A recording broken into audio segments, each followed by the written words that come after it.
13-ാം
സ്ഥലം മിശിഹായുടെ മൃതദേഹം മാതാവിന്റെ മടിയിൽ കിടത്തുന്നു. ഞങ്ങൾ അങ്ങയെ കുമ്പിട്ട് ആരാധിക്കുന്നു. എന്തുകൊണ്ടെന്നാൽ വിശുദ്ധ കുരിശിനാൽ അങ്ങ് ലോകത്തെ വേണ്ടി രക്ഷിച്ചു. അന്ന് വെള്ളിയാഴ്ചയായിരുന്നു, പിറ്റേന്ന് ശാബതമാകും. അതുകൊണ്ട് ശരീരങ്ങൾ രാത്രി കുരിശിൽ കിടക്കുവാൻ പാടില്ലെന്ന് യൂതന്മാർ പറഞ്ഞു. എന്തെന്നാൽ ആ ശാബതം വലിയ ദിവസമായിരുന്നു.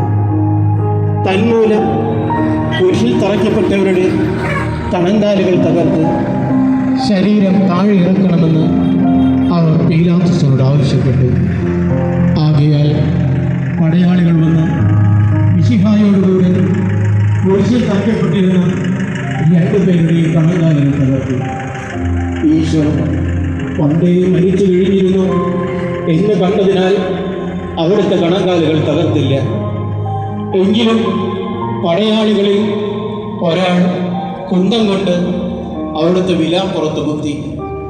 ഉടനെ അവിടെ നിന്ന് രക്തവും വെള്ളവും ഒഴുകി. അനന്തരം മിശിഹായുടെ മൃതദേഹം കുരിശിൽ നിന്നിറക്കി അവർ മാതാവിന്റെ മടിയിൽ കിടത്തി. ഏറ്റവും വ്യാകുലയായ മാതാവേ, അങ്ങേ വത്സലപുത്രൻ മടിയിൽ കിടന്നുകൊണ്ട് മൂകമായ ഭാഷയിൽ അന്ത്യയാത്ര പറഞ്ഞപ്പോൾ അങ്ങ് അനുഭവിച്ച സങ്കടം ആർക്ക് വിവരിക്കാൻ കഴിയും?